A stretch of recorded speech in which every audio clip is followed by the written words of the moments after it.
Hey guys, so in today's video, we're going to be talking about one of my favorite topics, and I'm sure most of you guys will agree, food, specifically what we eat in the village, and even more specifically, how we process meat on the farm. I think too many of us living in the city are used to finding our meat prepackaged and ready to go in the grocery store, which in some ways, okay, is great in the sense that you don't really have to do the work or see exactly where it comes from.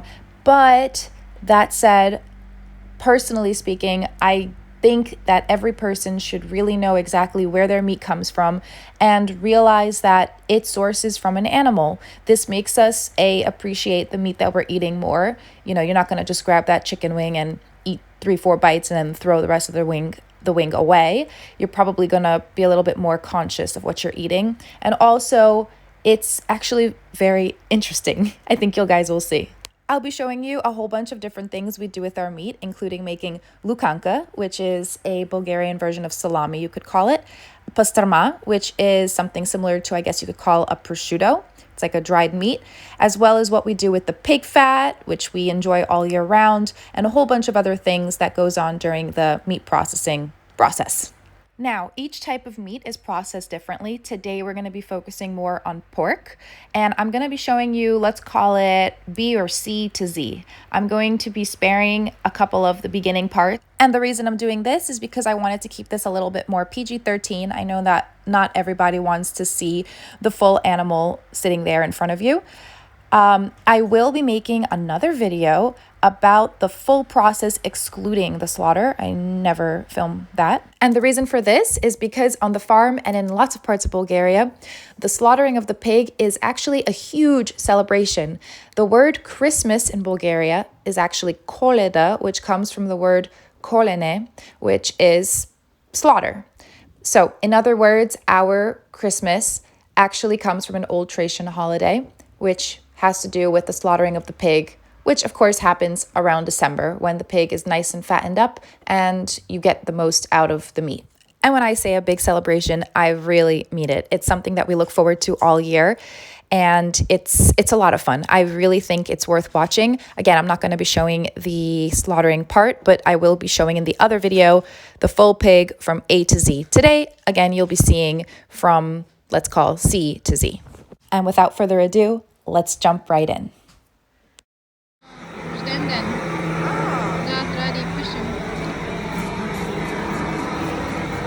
Okay, so I'm sure a couple of you guys are wondering what exactly is going on there. That's a process we call părlene, and it's where we blast fire over the skin in order to clean out any little hairs or big hairs as well. It also helps thoroughly clean out the skin because for all you pork lovers out there, I'm sure you know the skin is one of the best parts. So this is how you clean out the skin thoroughly. Once you pörli the skin, then you can start pouring boiling water on top and scraping off the soot along with the kir, which is this oily residue on top of the skin. You want to get as much out as possible. And I'll show all that in detail in my other video just on the celebration. But a quick sneak peek, what you see me doing here is I'm walking around with little pieces of meat that we pre-cooked. Well, cooked while the other people are continuing to work on the pig. This is just some pieces that we took off. And we cook them with pras, or in English, leeks, which we pick out of our garden right there. And the point of this is to keep, there's the pras right there.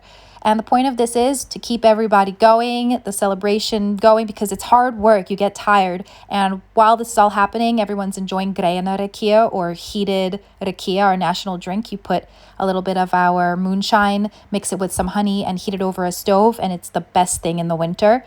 Okay, next step is you see we're peeling the skin, and this is because we're going to be cutting a circle right there, an oval on the stomach to exactly get to the innards, which you see right here.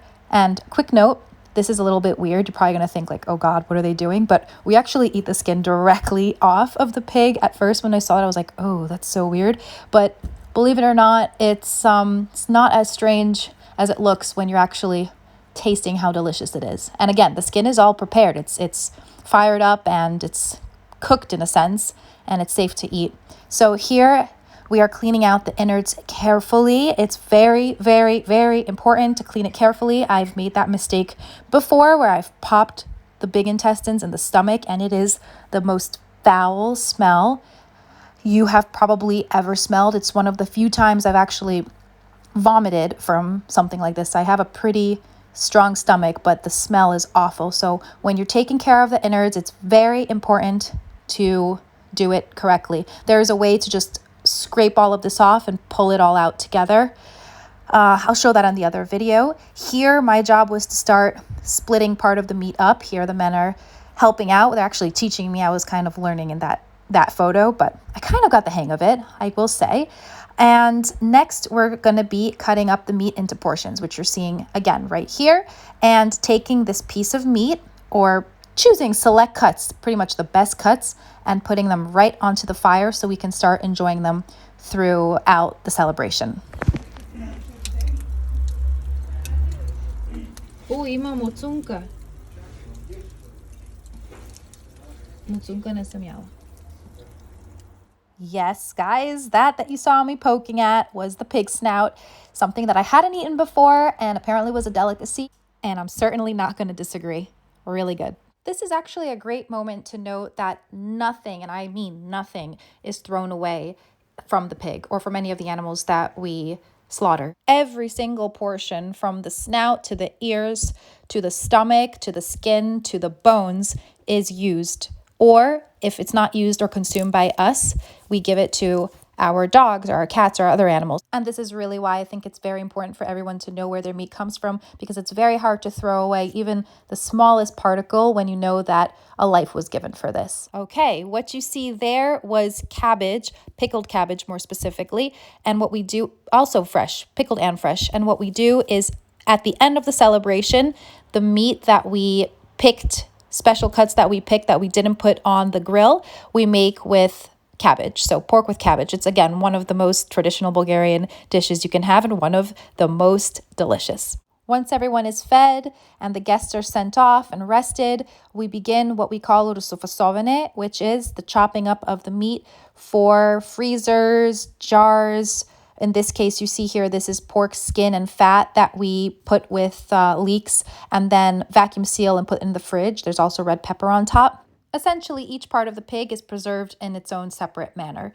Right here, we're trying to determine if we should keep this as a big piece of prosciutto, Bulgarian style prosciutto, let's call it that, or if we should chop up the meat and separate them into little packages for our grandmas to later make manja for us. Manja is a type of stew where you cook the meat with different types of vegetables. It's one of my favorite parts. Here I'm showing you the skin because this pig actually had a surprisingly small amount of fat, very thin fat layer, and the skin was pretty thin comparing to a lot of other pigs that we've had. And what you saw right there, yeah, guys, that's where your bacon comes from. I can guarantee, though, that you've never had bacon like this. Come visit us and I'll be happy to share some. I really think you'll agree. Next step is to choose the meat that we're going to use for grinding up. You saw right there we were grinding up the meat. The way you do this is you take meat, but you also have to make sure you have a good amount of fat so that when you grind the meat up, it's not too dry. In this case, we actually had to buy some extra. Actually, this you see here was from hunting season, and you see how the meat is a lot more, there's a lot less fat in it, so we had to go and buy fat separately because our farm pig just had so little for some reason. Once you ace your fat to meat ratio, then you're good to go to stick it into the grinding machine and begin grinding. The machine you see here is manual. There are also automatic, but we prefer manual. Now, this that you see is, I always love this because my grandma makes it and I always thought it was so special. Not only do we use the fat for consuming, like to eat it, but we also make soap out of the fat. And this is the homemade soap that my grandma makes, and it's amazing for washing stains out of clothes and for your body. It doesn't dry out your skin. It's something very special. And no, it doesn't smell bad. It actually smells pretty good. Now, let's get back to that yummy salami. So here you'll see exactly this stringy thing, which is cerva, or in English, I think it translates to the gut. More specifically, the small intestine. So those of you who make sausages, or maybe you just know from experience, the sausage is encased, good quality sausage is encased inside the small intestine. And all of those sausages and salamis that you buy where you don't actually have to peel the outside in order to eat it, it's all consumable, that's encased in the small intestine. As far as I know, that's the only casing. Maybe there's other casings, but that's all we use. And I can tell you the process is not as easy as it looks. So you have to start by making little hand-sized meatballs in order to be able to feed it into that machine that you see hooked up there on the table. Again, ours is a manual machine. And then you take the small intestines and thread it onto the end of the machine, just like you see here. Someone has to go ahead and tie the end very tightly because the biggest enemy of sausage is letting air get inside. If you let air inside, it just destroys the whole thing. It leaves room for bacteria to grow during the drying process. It destroys the whole thing. If you get air, you have to redo the entire sausage or salami or whatever you're planning on doing. And the other thing you have to be very careful about is not to pop or break the small intestine. So you can see here, you spin the machine relatively slowly so that you don't overfill it, so it doesn't get too fast and pop. Or if you see any air going in there, you can kind of adjust the small intestine to remove any air or redo it if need be. Finally, you grab the ends, you can tie it up, and then you go ahead and hang them so that they can begin drying, or you can freeze them or even cook them just like that. So it depends what you're planning to make. We like to do a little bit of everything. So some of them we're going to hang like you saw in the beginning of the video and let dry. Now, if you're planning on making salami and drying the meat, it's imperative that the temperature is cold. So we're doing this during winter. That's why traditionally, pigs are slaughtered generally around December because that's the best time to store the meat. A long time ago, people didn't have refrigerators.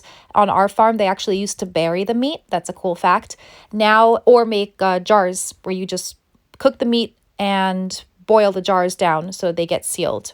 It really is a very fickle process because you also don't want it to be too cold where it freezes. It has to be just the right temperature of dry, cold air. Just be very, very careful that your strings are nice and long because on the farm, inevitably, we have mice. That's why you see here these really long strings, so it's less likely for the mice to climb up and just start nibbling. Now, let's talk a little bit more about what you just saw, that prosciutto-style meat. This is called pastrama. It's just a dried meat. It's one of my favorites, and you can see here compared. On the right side, you see the lukanka, which is the salami, and on the left side, you see right here the pastrama, which is this delicious, again, dried meat. It's perfectly salted with some Bulgarian spices on the outside. Here, we attempted to do it prosciutto style. And the softness of the meat, in other words, how raw you want it, depends on you. The longer you leave it hanging out to dry, the harder it's going to get. Me, personally, I'll eat my meat raw if I can, so it's just a matter of preference. Next, let's take a look at a very traditional and probably, in your opinion, very weird type of preparation that we do. This you see here is the big intestines, and what you saw in that rice was all of the internal organs. I told you guys, we don't throw anything away. So you take all the internal organs, you cook it up with rice, and then you stuff the large intestines with that, and that's called bahur. It is an absolute delicacy in Bulgaria. I love it. Not everyone does. It probably looks really weird to you guys. It is probably an acquired taste, but once you get the hang of it, it becomes an addiction. So you can see here the final result. All those organs mixed together inside of that casing. It's fantastic. Finally, we get to the step of vacuum sealing the meat. This is my specialty. I am OCD about this because I really can't stand when there's even the tiniest bit of air inside because it really just ruins the meat. So we're going to vacuum seal these nice pork chops and put them in the freezer. Just very important to write what everything's for because it's the worst when you have your heart set on skewers and you pick out a piece of meat package that's more for manja. So just make sure you write what everything's for. And fun fact, guys, if you vacuum seal your meat, it actually lasts up to 5 times longer in the freezer than if you don't. So even if you're at home, you buy some meat from the store, you can buy this little machine. You can see it doesn't take up that much room. You can put it in even a small kitchen, vacuum seal your meat, and it'll last you much longer. I do that with everything now. It became an addiction of mine. And voila, here you have our final result. We've got some beautiful pork chops, some manja meat, a bunch of ground meat. I told you guys we're really heavy on the ground meat because a lot of Bulgarian dishes are made out of ground meat. Like, for example, sărmi, which is stuffed grape leaves with ground meat and rice. Kyufteta, which are these flattened meatball type of things, but pretty different because they have a bunch of onions and egg and bread and a bunch of stuff inside. Ooh, moussaka is a very big part of our menu. You've probably heard of this before. Chopped up potatoes or eggplants with ground meat. It's usually ground beef, pork, something like that. One of my favorites is stuffed eggplants with ground beef. It's I think it originated from Turkey, so it's generally ground beef, but you cook up the ground beef with tomatoes, and then you have some eggplants that you cut in half, you fry them, and then you stuff them. It's something out of this world. Here is a manja I'm obsessed with. This is beans with a bunch of vegetables and smoked meat. Traditionally, we put jojin or mint leaves in this, which we grow in our garden. And if you love spices, this is definitely for you. And if we're celebrating something, of course, we have entire lamb or goat that we cook in the trap, or that big oven on coal. That's also something delicious. Or just straight on the spit, which is called çevirme. Those of you who know me, you know that I'm obsessed with çevirme. It's something that we do during big holidays, and I have to mention it in this video. There's no way I don't mention this. It's crazy. And for those of us who don't love lamb as much like my sister, good old-fashioned skewers, shishchita in Bulgaria, is something that we make, I'd say, once a week. It's a big part of our lives. I have a big problem here though, guys, in that I can go on and on for decades about the different foods that we eat. But I'd say that for today, let's call it a wrap. I think that was enough. Again, here are the different types of meats, the dried ones that we made. I plan to keep documenting everything that we eat because it's very different than what we eat back home in America. Actually, I will show you guys one more thing. Everyone who made it up to this point is brave, I can tell. So another delicacy in Bulgaria is lamb head. I am not the biggest fan. They cut it in half and love to eat the brains and the eyeballs and like everything. I'm not the biggest fan yet. My mom loves this. Maybe one day I'll learn to love it too. I hope I didn't scare you guys off. Anyway, thank you guys very much for watching. I hope you enjoyed it, and I really hope to see you guys next time in my next video.